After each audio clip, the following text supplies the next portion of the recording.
नमस्कार मित्रों, स्वागत है आपका करंट अफेयर एनालिसिस में। आज है 6 मई 2020। तो देख लेते हैं हम आज कौन सा आर्टिकल डिस्कस करने वाले हैं। पहला है हमारा ग्लोबल एनर्जी रिपोर्ट रिव्यू है, जिसे इंटरनेशनल एनर्जी एजेंसी यानी IEA ने रिलीज़ किया है हाल ही में। दूसरा है आर्कटिक एम, ये एक रशिया का सैटेलाइट है जो आर्कटिक जो पोलर रीजन है उसकी मॉनिटरिंग करेगा। उसके बाद है स्वाइन फ्लू, हाल ही में उसके एक रिपोर्ट आई है स्वाइन फ्लू से संबंधित। फिर उसके बाद देखेंगे हम विष्णु सेंद्रा पर्व, जो झारखंड, ओडिशा और वेस्ट बंगाल में विशेषकर जो आदिवासी हैं उनके द्वारा मनाया जाता है। फिर देखेंगे मनीषा सिंह, जिन्हें OECD में हाल ही में नियुक्त किया गया है एज ए UN रिप्रेजेंटेटिव और एम्बेसडर। तो चलिए स्टार्ट करते हैं हम अपना पहला आर्टिकल। इस ग्लोबल एनर्जी रिव्यू 2020 के बारे में पहले बात करते हैं। बात क्या है? बात कुछ ऐसी है कि इंटरनेशनल एनर्जी एजेंसी ने हाल ही में इस ग्लोबल एनर्जी रिव्यू रिपोर्ट को जारी किया है। इसमें बताया गया है कि क्या इम्पैक्ट पड़ा है इस कोविड-19 पेंडेमिक का over the all energy scenario of the world. इसमें बताया है कि 2020 में इस कोविड-19 पेंडेमिक के कारण एनर्जी डिमांड में लगभग 6% की डिसेलरेशन देखने को मिलेगा, यानी 6% कम हो जाएगी डिमांड। जितनी होनी चाहिए थी उससे 6% कम होगी।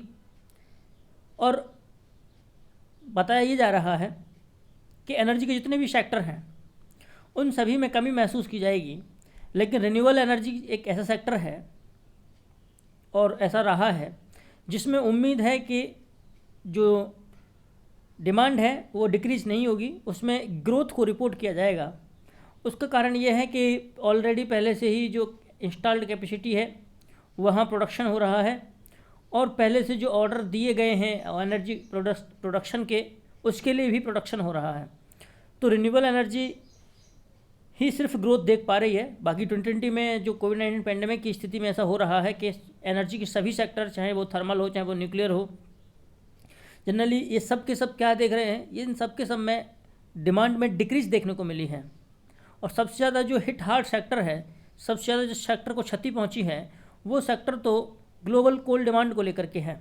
यानी जो कोयला, जो कोल इंडस्ट्री है, सबसे ज़्यादा जो थर्मल पावर है, क्योंकि थर्मल पावर है उस थर्मल पावर को कम कर दिया गया है, यानी ताप विद्युत को उत्पादन कम कर दिया गया है। और थर्मल पावर के प्रोडक्शन के लिए ज़रूरी है कि कोयला का जलाया जाना। जब थर्मल पावर प्लांट ही नहीं चलेंगे तो कोयला कहाँ से चलेगा? इसका मतलब है कि कोयले की जो डिमांड होगी वो बहुत ज़्यादा कम हो जाएगी। इस आंकड़े समझ सकते हैं हम लोग कि कोयले की डिमांड में 8% की कमी आ रही है, जबकि ग्लोबल एनर्जी की डिमांड में 6% की कमी आ रही है। इसका मतलब कोयले की डिमांड में ज़्यादा कमी है। इसका मतलब यह है कि जो इलेक्ट्रिसिटी अवेलेबल होगी लोगों को, वो रिन्यूएबल सोर्स से ज़्यादा होगी बजाय थर्मल पावर प्लांट्स के थ्रू। और ऐसी उम्मीद जताई जा रही है कि 2008 में जब फाइनेंशियल क्राइसिस आया था, 2008 में फाइनेंशियल क्राइसिस आया था, तब भी एनर्जी की डिमांड कम हुई थी, लेकिन उतनी कम नहीं हुई थी। अब 2008 में जितनी कम हुई थी उसकी तुलना में तो लगभग 7 गुना कम हो जा रही है। यानी अब फिलहाल जो है 2020 में 6% डिक्लाइन देखने को मिल रहा है, लेकिन तब 6% डिक्लाइन देखने को नहीं मिला था, तब 1% से भी कम था।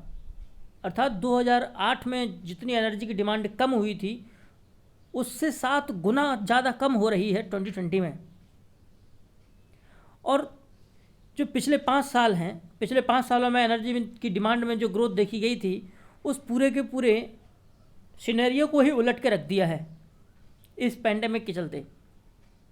और ये बताया जा रहा है कि जो एडवांस इकोनॉमीज़ हैं, इस रिपोर्ट में बताया गया कि जो एडवांस इकोनॉमी है, अपने आप को डेवलप्ड इकोनॉमी कहते हैं, उनमें जो एनर्जी की डिमांड होगी वहाँ ग्रेटेस्ट डिक्लाइन देखने को मिलेगा। वहाँ एनर्जी की डिमांड में ज़्यादा कमी देखने को मिलेगी। क्यों? क्योंकि वहाँ ये रहता क्या है कि जनरली एनर्जी की फुल सप्लाई रहती है, लेकिन अब हर कुछ पूरी तरह ट्रांसपोर्टेशन वगैरह सब बंद हो चुका है, पूरी तरह से लॉकडाउन है पूरी दुनिया, समझ लो। फिलहाल कम से कम 1/3 पॉपुलेशन पूरे वर्ल्ड की लॉकडाउन में रह रही है इस स्थिति में अभी भी। तो क्या होगा? उन देशों की जितनी भी एक्टिविटीज़ होंगी, इंडस्ट्रियल एक्टिविटीज़ होंगी, डोमेस्टिक एक्टिविटीज़ होंगी, वो सब के सब इंटरप्ट हो गई हैं। तो वहाँ एनर्जी सप्लाई पूरी होती थी, अब एकदम इंटरप्ट हो गई, तो वहाँ ज़्यादा डिक्लाइन देखने को मिलेगा। जबकि जो डेवलपिंग कंट्रीज़ हैं जो डेवलपिंग कंट्रीज़ हैं वहाँ डिमांड तो ऑलरेडी वहाँ पहले से ज़्यादा ही थी, लेकिन उतनी सप्लाई नहीं हो पाती थी। ठीक है, तो ज़्यादा सप्लाई नहीं हो पाने के कारण इसमें जो डेवलपिंग इकोनॉमीज़ हैं उनमें मांग अभी भी बनी रहेगी, क्योंकि डेवलपिंग इकोनॉमी में पूरी सप्लाई नहीं हो पाती है। ठीक है, तो वो डिमांड हमेशा बनी रहती है। तो कितनी भी डिमांड कम हो जाएगी डेवलपिंग इकोनॉमी कोविड-19 के कारण, फिर भी वो डिमांड फिर भी बनी रहेगी, क्योंकि सप्लाई यहाँ हो ही नहीं पाती पूरी तरीके से।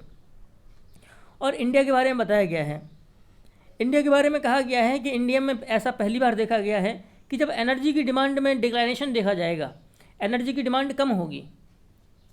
ठीक, उसके बाद कि यहाँ कुछ आशाएं व्यक्त की गई हैं कि यदि जो लॉकडाउन दुनिया में चल रहा है, यदि लॉकडाउन कम समय तक ही रहता है और जो इकोनॉमीज़ की ग्लोबल रिकवरी है वो बहुत तेज़ हो, मोर रैपिड हो, तो उम्मीद की जा सकती है कि 6% की बजाय ग्लोबल एनर्जी में जो डिमांड, ग्लोबल एनर्जी की डिमांड में जो कमी आएगी वो शायद 3.8% तक ही लिमिटेड होकर रह जाए, यानी यहीं तक पहुँचे, 6% तक ना हो। लेकिन 3.8% भी जो 2008 में फाइनेंशियल क्राइसिस आया था तब जो कमी आई थी उसका 4 गुना है।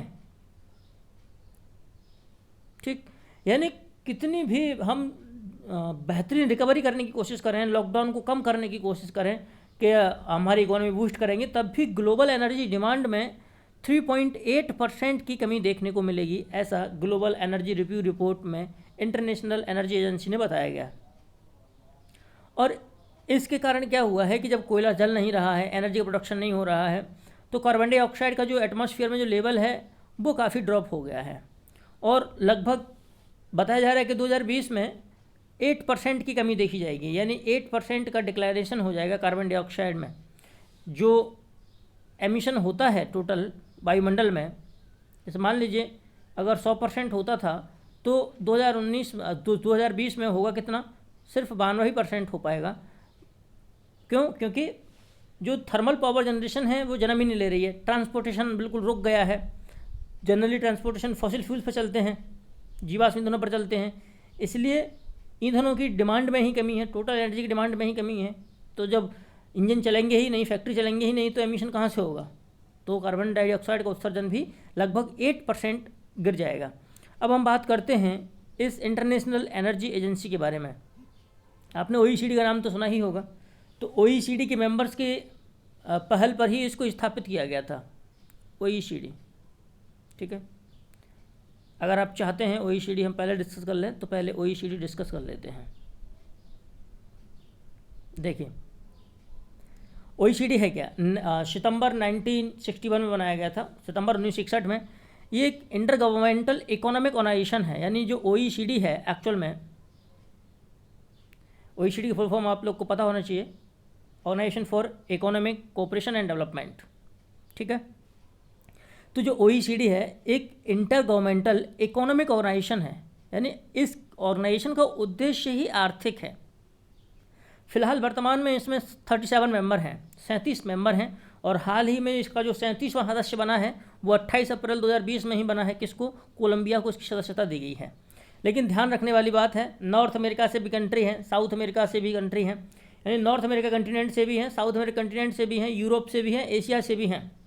लेकिन अफ्रीका कॉन्टिनेंट से कोई भी मेंबर, कोई भी कंट्री इसका मेंबर नहीं है, यानी अफ्रीका महाद्वीप का कोई भी मेंबर इस OECD का मेंबर नहीं है। ये करता क्या है? एक्चुअल में OECD एक फोरम के रूप में भी काम करता है और एक ऑर्गेनाइजेशन के रूप में भी काम करता है, एक प्लेटफॉर्म के रूप में भी काम करता है। ये ये 37 देशों का एक ऐसा फोरम है जो अपने आप को ये बताते हैं कि हम डेमोक्रेसी के लिए समर्पित हैं और हम मार्केट इकोनॉमी में विश्वास रखते हैं।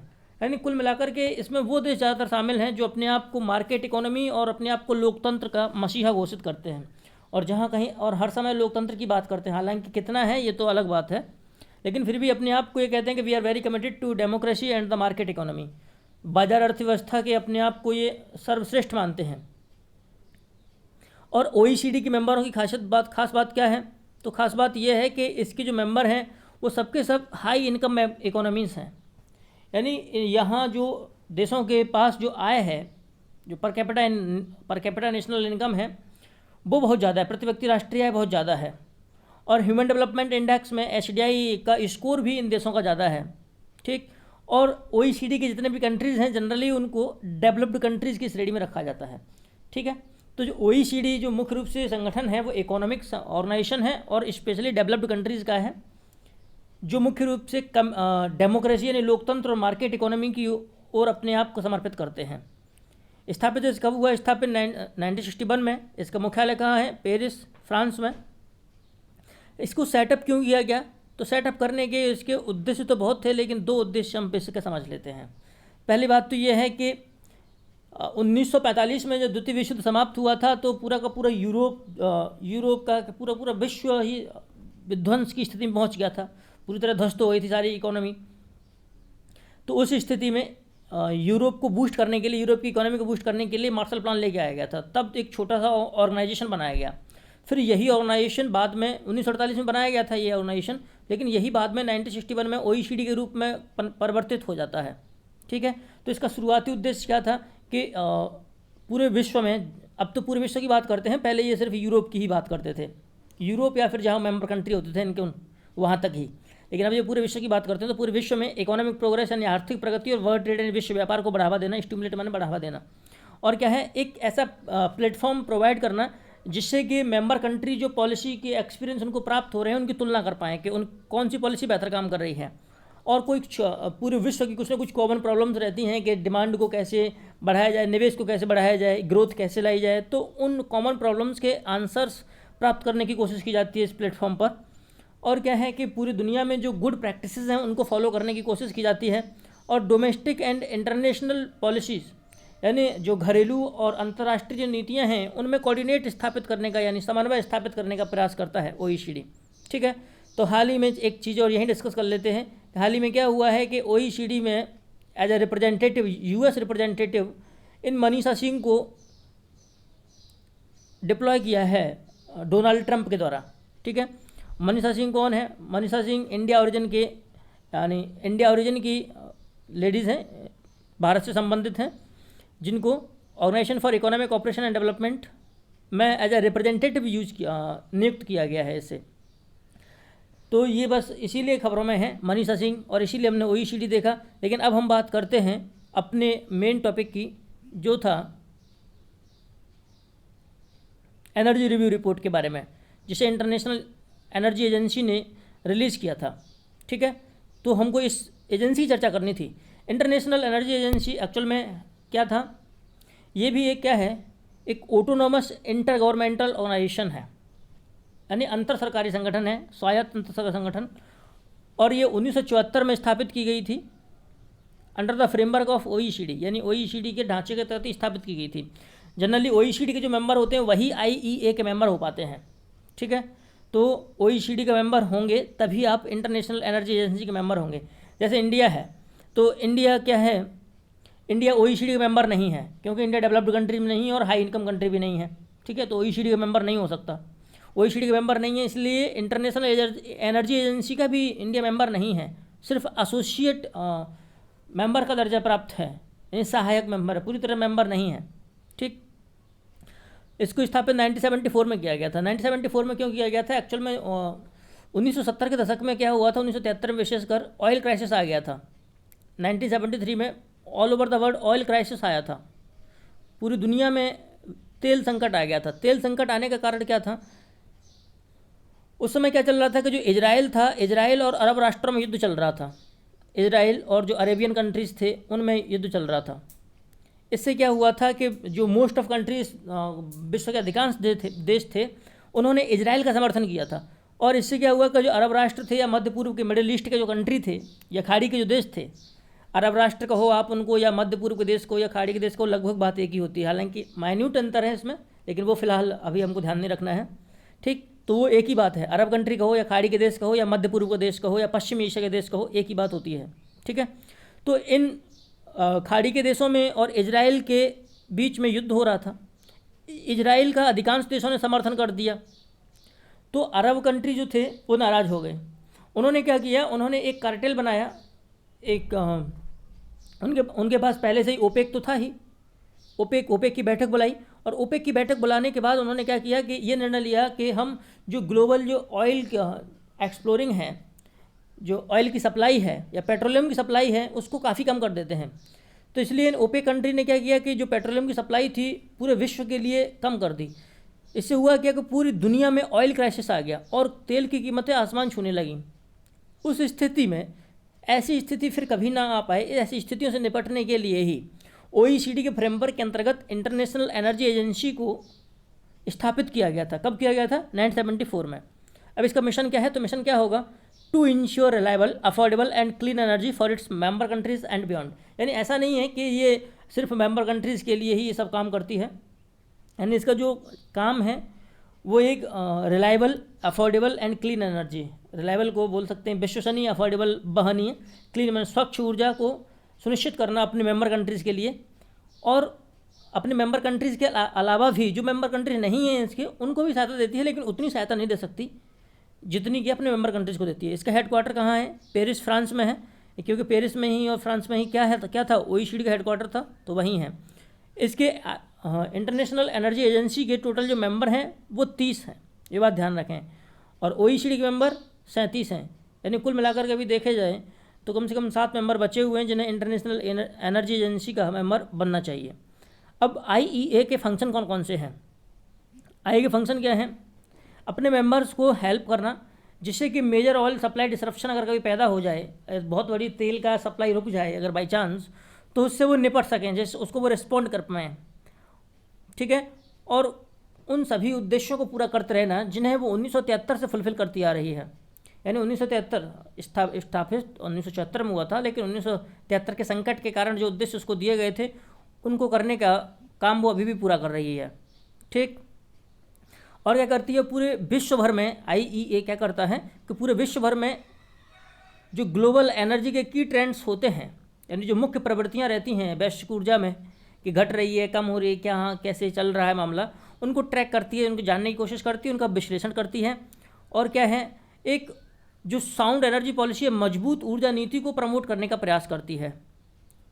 इससे क्या होता है कि साउंड एनर्जी पॉलिसी को भी प्रमोट करती है, साथ ही साथ उसके लिए ज़रूरी है कि आपके पास अगर साउंड एनर्जी पॉलिसी है तो आपके पास टेक्नोलॉजी बेहतर होनी चाहिए। तो साथ ही साथ ये मल्टीनेशनल या मल्टीलेटरल एनर्जी टेक्नोलॉजी कॉर्पोरेशन भी बनाती है, यानी बहुपक्षीय ऊर्जा संबंधी जो भी तकनीक है उनमें सहयोग भी प्रदान करती है। इंडिया इसका क्या है? इंडिया इसका एसोसिएट मेंबर बना है 2017 में। फुल मेंबर तो बन नहीं सकता, क्योंकि जनरली इसके लिए कंडीशन है कि आपको OECD का मेंबर होना चाहिए यदि आप IEA का मेंबर बनना चाहते हैं, ठीक है। तो OECD मेंबर बनने के लिए इंडिया को भी काफ़ी टाइम लगना है। ये रिपोर्ट बहुत इंपॉर्टेंट है, क्योंकि कभी कभी UPSC काफ़ी अक्सर पूछता है, और हर साल 2016 से मैं 2014 से ही आप देख लीजिए पेपर उठा के प्रीलिम्स का, एक दो रिपोर्ट हर साल पूछता है किसी न किसी एजेंसी की, ऑर्गेनाइजेशन की। तो ये रिपोर्ट ज़रूर ध्यान रखें। Global energy and CO2 status report जारी करता है, वर्ल्ड एनर्जी आउटलुक जारी करता है, वर्ल्ड एनर्जी स्टैटिक्स जारी करता है, वर्ल्ड एनर्जी बैलेंस जारी करता है, वर्ल्ड एनर्जी टेक्नोलॉजी पर्सपेक्टिव भी जारी करता है, ठीक है। चलिए अब हमारा नेक्स्ट आर्टिकल है आर्कटिका M के बारे में है। M से मतलब यहाँ मॉनिटरिंग है। रशिया ने हाल ही में एक प्लान किया है, क्या किया है कि वह अब अपना एक पहला सैटेलाइट छोड़ेगा। पहला सैटेलाइट रशिया का क्या, पूरे विश्व का ही पहला सैटेलाइट है आर्कटिका M। ध्यान रखें स्पेलिंग यहाँ थोड़ी सी C की जगह क्या ले लिया है उसने, K कर दिया है, ठीक है। तो आर्कटिका M पूरी दुनिया का ही पहला सैटेलाइट है जो स्पेशली आर्कटिक को मॉनिटर करने के लिए। आर्कटिक कहाँ है आप जानते होंगे, ये पूरी पृथ्वी है, तो नॉर्थ पोल वाला रीजन आर्कटिक क्षेत्र कहलाता है, ठीक है। साउथ पोल वाला अंटार्कटिक कहलाता है, तो इधर ही है रशिया, यूरोप वगैरह, ठीक। तो इस आर्कटिक पोल के रीजन को मॉनिटर करने के लिए, उसकी रिमोट सेंसिंग करने के लिए ही आर्कटिका M नाम के सैटेलाइट को 2020 में लॉन्च करने की योजना बना रहा है, और यह अपनी तरह का ऐसा पहला सैटेलाइट होगा। इस रिमोट सेंसिंग सैटेलाइट के माध्यम से क्या किया जाएगा, कुछ तो रिसोर्सेज की बात की जाएगी, और जो मेट्रोलॉजिकल कंडीशंस हैं, जो मौसमी स्थिति होंगी पोलर रीजन्स में, उनको भी ट्रैक करने का प्रयास किया जाएगा। अब देखते हैं हम लोग, अगला जो टॉपिक है वो है स्वाइन फ्लू।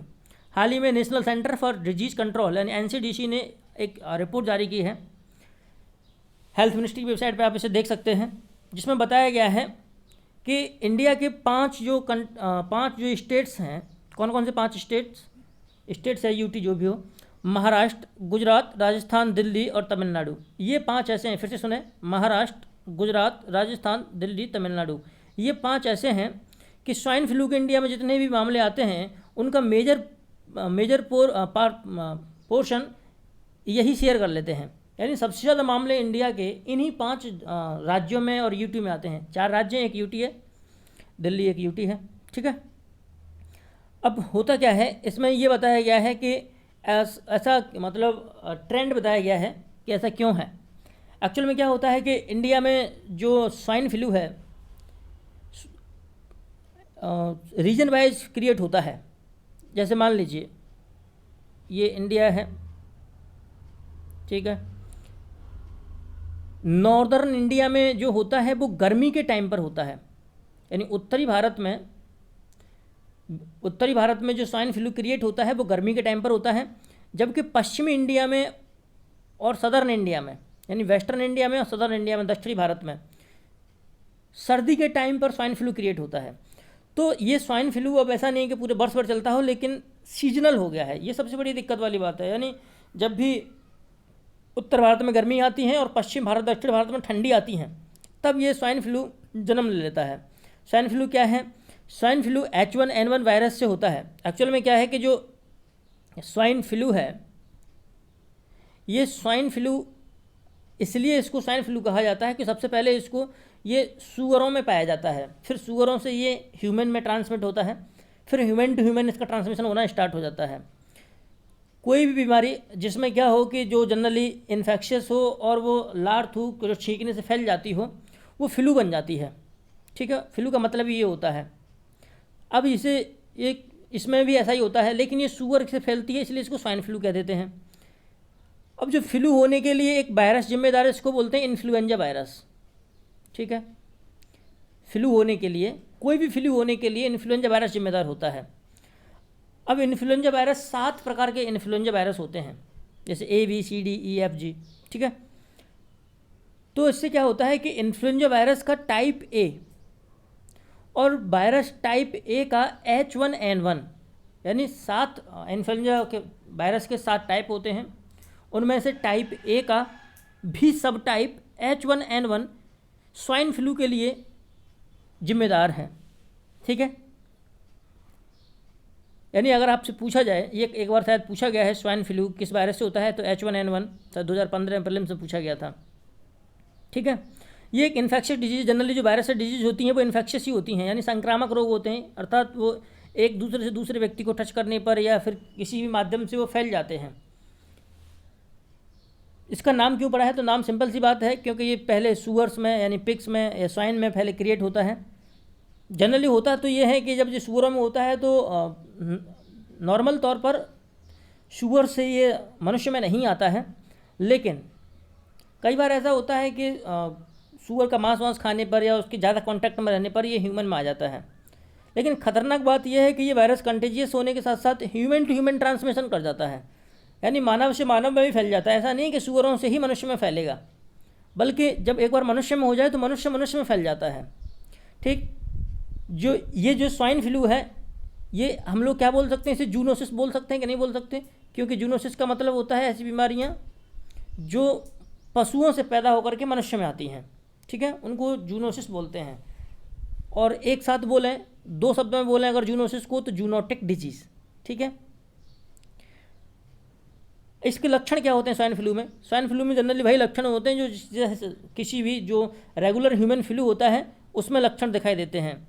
जैसे आपको बुखार आना, खांसी आना, आपका गले में दर्द होना, बॉडी दर्द करना, हेडेक आना, आपको थकान महसूस होना, ठीक है। इंडिया में स्प्रेड कैसे होता है? तो इंडिया में स्प्रेड होने का हमने जो पैटर्न था वो शुरुआत में बताया था। इंडिया में क्या पैटर्न है, जनरली क्या बताया था, पूरी ऑल इंडिया में फरवरी मार्च के महीने में जनरली ये होता है, ठीक है।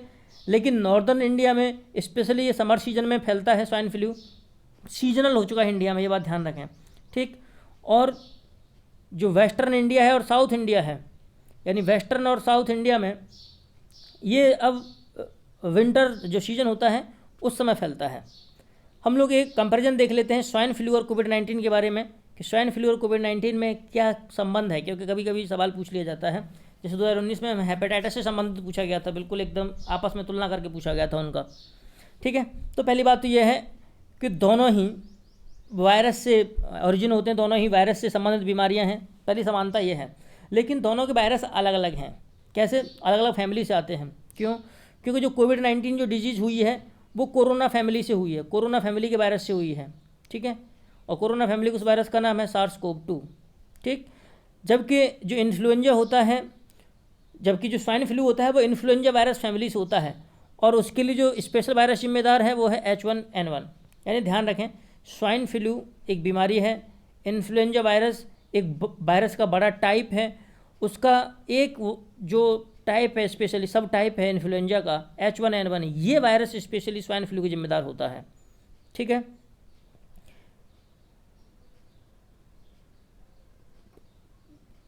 अगली बात ये सुना, दोनों से ही जो प्रभावित होती चीज़ें वो हैं लंग्स, दोनों से फेफड़े प्रभावित होते हैं। लेकिन दोनों की जो मोर्टेलिटी रेट है, जो अफेक्टेड पेशेंट की मोर्टेलिटी रेट है, दोनों की ही अलग अलग है। कैसे? पहली बात तो यह है, यहाँ एक चीज़ देखने की ज़रूरत है। क्या? जो ये स्वाइन फ्लू रहता है, ये swine flu transmission human to human होता तो है, स्वाइन फ्लू का ट्रांसमिशन ह्यूमन टू ह्यूमन होता तो है, लेकिन उतनी तेज़ नहीं होता जितना तेज़ कोरोना वायरस का हो रहा है। कोविड-19 का जितना तेज़ ट्रांसमिशन हो रहा है ह्यूमन टू ह्यूमन, उतना तेज़ स्वाइन फ्लू का नहीं होता है, ये बात ध्यान रखें। लेकिन स्वाइन फ्लू से जिनमें भी स्वाइन फ्लू से ट्रांसमिशन हुआ है, जिनमें भी, उनमें से अधिकांश की डेथ हो जाती है। लेकिन कोरोना वायरस के संदर्भ में ऐसा नहीं है।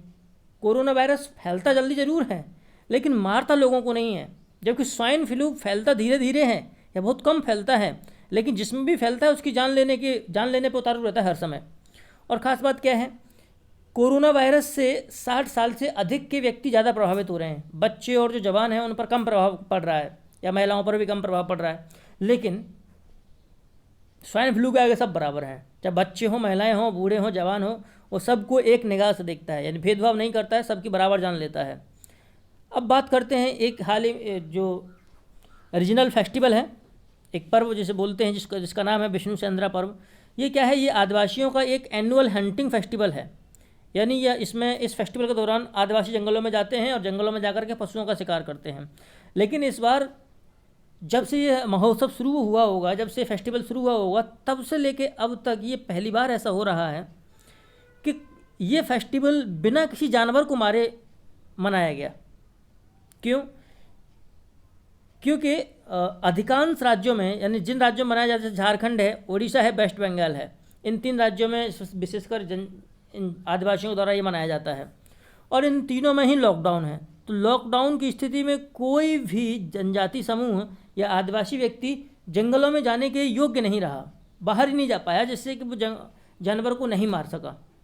इसलिए ये बहुत काफ़ी चर्चा में है कि विष्णु चंद्रा जो पर्व है, क्योंकि बिना हंटिंग किए हुए एनिमल की तो ये मनाया ही नहीं जाता है, तो अब कैसे मनाया गया होगा बिना हंटिंग किए हुए।